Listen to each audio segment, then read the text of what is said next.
La verdad que es un placer enorme poder saludar a Roberto Domenech, que es presidente de CEPA, de la Cámara de Empresas Procesadoras Avícolas en la República Argentina.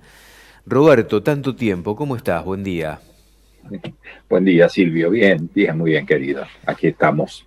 Bueno, lo Eh, bueno es que estamos transitando un mundo donde ya no hablamos solamente de carne vacuna, de carne de cerdo, de carne aviar, estamos hablando de las carnes y cada vez lo vamos interpretando de esta forma, porque ya no hablamos de, bueno, agregar más de uno o restarle más de otro, sino hablamos de complementariedad de las carnes y que el plato de los consumidores argentinos esté lo suficientemente abastecido como para que no haya inconvenientes en materia de proteína animal en consumo.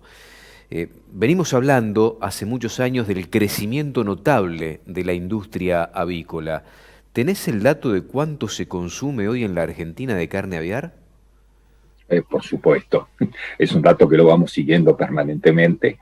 El año pasado terminamos con 48 kilos 700 por habitante año, según las estimaciones nuestras, que pasan de la información que tenemos con respecto a las reproductoras alojadas, las producciones medias, eso surge del RENAVI, y del peso promedio que vamos llevando mes a mes, según, porque el peso aún a los mismos días no es constante, ¿no es cierto? No es el Ujú. mismo peso enero, febrero con los calores que marzo, abril, mayo, después junio, julio con los intensos fríos. Así que de ese resultado, más los rendimientos en frigorífico, podemos estimar que la producción total de carne de pollo del año pasado estuvo en los casi 2.400.000 toneladas, 250.000 a la exportación, el resto oferta y consumo en el mercado interno, dividido 45 millones, arrojó los 48 kilos 700, y hoy nos mantenemos en ese nivel, 47, 48, 49, repito, en función cada mes del peso que van teniendo las aves. ¿Pudieron volver a trabajar desde la exportación otra vez con Europa? Tengo entendido, es la información que yo leí hace poquito tiempo. Sí, sí, pudimos, la verdad que ahí hubo un trabajo muy profesional del SENASA, que hay que destacarlo, con toda su gente, en materia de responsabilidad. En términos generales, lo que ocurrió fue que Unión Europea hizo, como de costumbre, una de las tantas inspecciones, en este caso virtual, que fue a comienzos de 2020, y observó desde el punto de vista de Unión Europea que no eran profundos los seguimientos que se hacían, oficiales, con el aporte privado, sin ninguna duda, de los controles sobre la posibilidad o no de que hubiera aves, no solo de cautiverio, sino en general lo más importante son las aves salvajes, o silvestres, perdón, de seguimiento de influenza aviar y de Newcastle, con lo cual hicieron ciertas recomendaciones, porque lo pretendían para seguridad de ellos mismos, y nos parece bien, más allá de que están casi todos los países de Unión Europea declarados que han tenido y han cursado la enfermedad. Independientemente de esto, el SENASA atendió los pedidos, y para evitar un conflicto por el cual cabía la posibilidad de que Europa nos suspendiera hasta tanto confirmáramos los nuevos trabajos, nos convocó a nosotros, nos informó que SENASA se iba a autosuspender, pidiendo un plazo que se fijó en ese momento para el 31 de mayo, de tener las cosas en orden. Ahí nos bajaron una serie de instrucciones a nosotros, se reforzaron trabajos en el campo, hubo un par de intercambios con la Unión Europea, con los responsables, y exactamente el 31 de mayo, en la fecha prevista, Unión Europea aprobó satisfactoriamente los nuevos pasos. Está el referéndum de cuando venga la inspección, digamos, testimonial con la gente acá en Argentina, la revisen nuevamente, pero inmediatamente se liberó la certificación. Fueron 70 días donde no se pudo acumular productos porque técnicamente no se podía producir, y de ahí en adelante Se está trabajando con muy buenos embarques en este momento, porque hay un dato que no es menor, ¿no? El mundo está mostrando movimientos importantes. Todavía no se reflejan, para nuestro caso, que es lo más importante, en una adecuación en materia de precio, pero estamos pudiendo cerrar operaciones que las habíamos perdido el año pasado porque no llegábamos a los valores que de algún modo los principales productores internacionales, Brasil y Estados Unidos, habían bajado sensiblemente. Roberto, ¿qué porcentaje de lo que se produce se destina al consumo interno y qué porcentaje a la exportación? Y este camino que están emprendiendo a través de volumen exportable a la Unión Europea, ¿puede llegar a significar que repercuta en la oferta del consumo interno? No, nosotros el año pasado hicimos 250.000 toneladas sobre una estimación, te dije, de 2.400.000 toneladas, es decir, aproximadamente un 11.2% del mercado. La realidad es que el año anterior, 2019, hemos terminado con 275.000 toneladas y habíamos estimado para el 2020 300.000, o sea que habíamos producido para 300.000, no pudimos canalizar, ese pollo fue al mercado interno, eso manejó precios muy oscilantes, bajos, problemas serios para las empresas, porque la sobreoferta inevitablemente termina en una baja de precio para buscar de canalizar el producto. O sea que ahí hubo que hacer una reducción porque no solo no vendimos lo que producimos para crecer, sino que no llegamos al volumen anterior, exportamos prácticamente 25.000 toneladas menos. Este año no viene todavía mejor la situación. Si yo te tuviera que calcular los primeros 5 meses, te diría quizá estemos un 5% más todavía bajando con relación a 2020. Pero esta tendencia es importante. La Unión Europea no es un mercado que desestabilice oferta y demanda. Aparte, somos conscientes de que nuestro principal mercado es el mercado interno.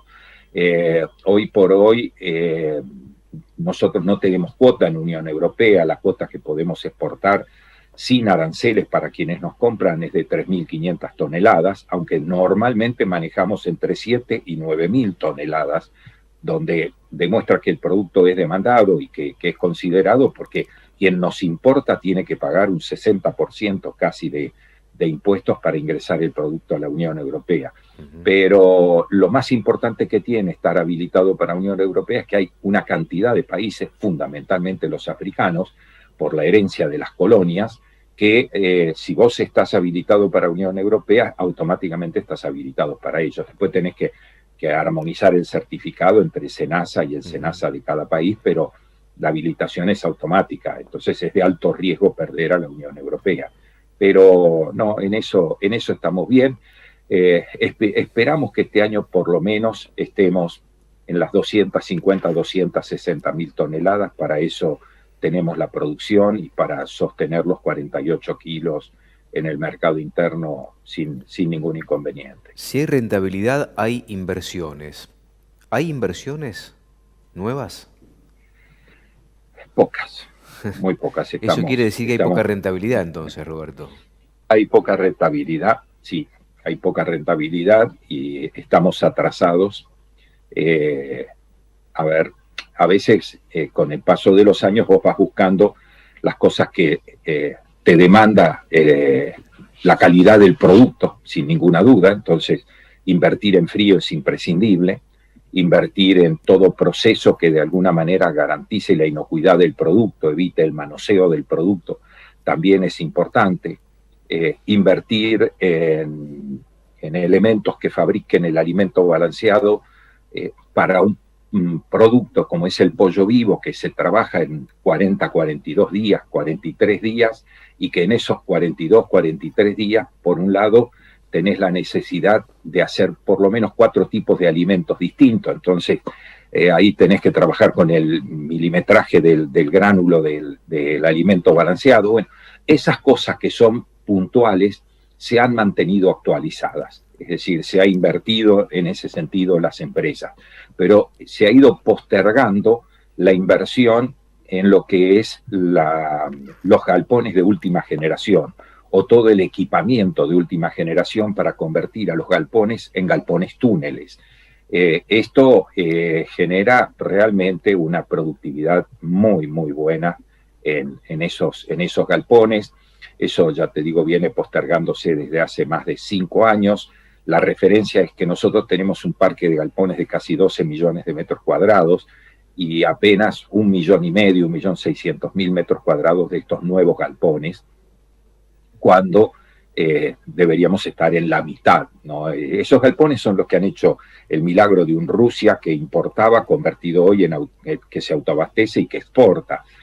Lo mismo pasa con Turquía, países a los cuales uno los veía como clientes y hoy los ve como competencia en el mercado internacional. Venimos funcionando de la mejor manera posible, pero este es un negocio de escala y de márgenes mínimos, y así lo hemos entendido desde toda la vida, y hoy los márgenes están pasando por esas inversiones.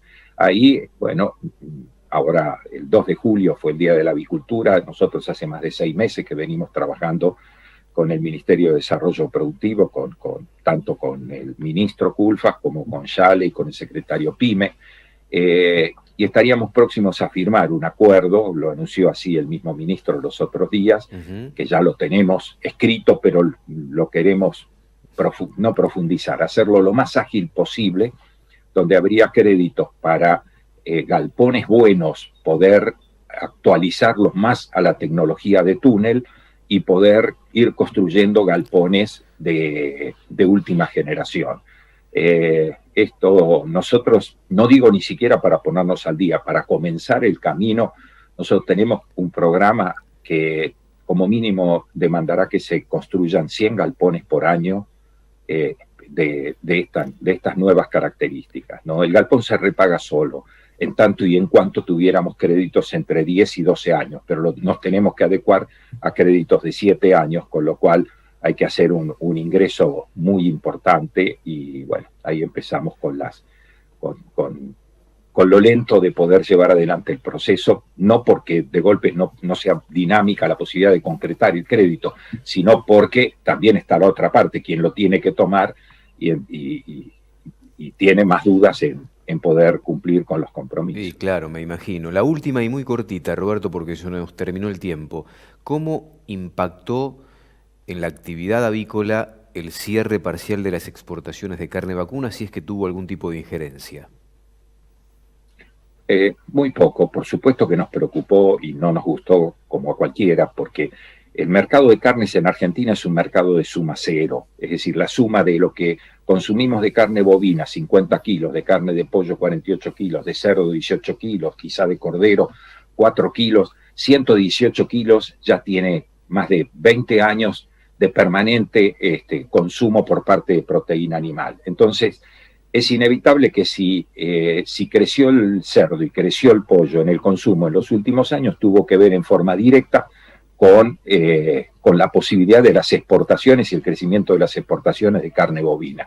Esta complementariedad que hay entre las carnes tiene que de algún modo tiene que continuar y tiene que fortalecerse, y se fortalece cuando el que decide la compra es el consumidor. En consecuencia, en nuestro caso no recibimos ninguna...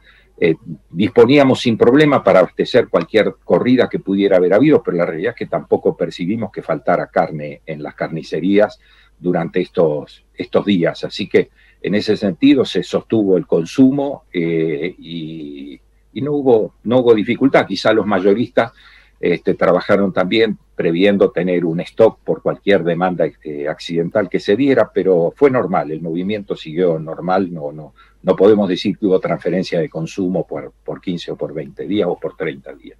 Agradezco como siempre tu participación, Roberto, te mando un fuerte abrazo, gracias. Un placer, Silvio, abrazo también.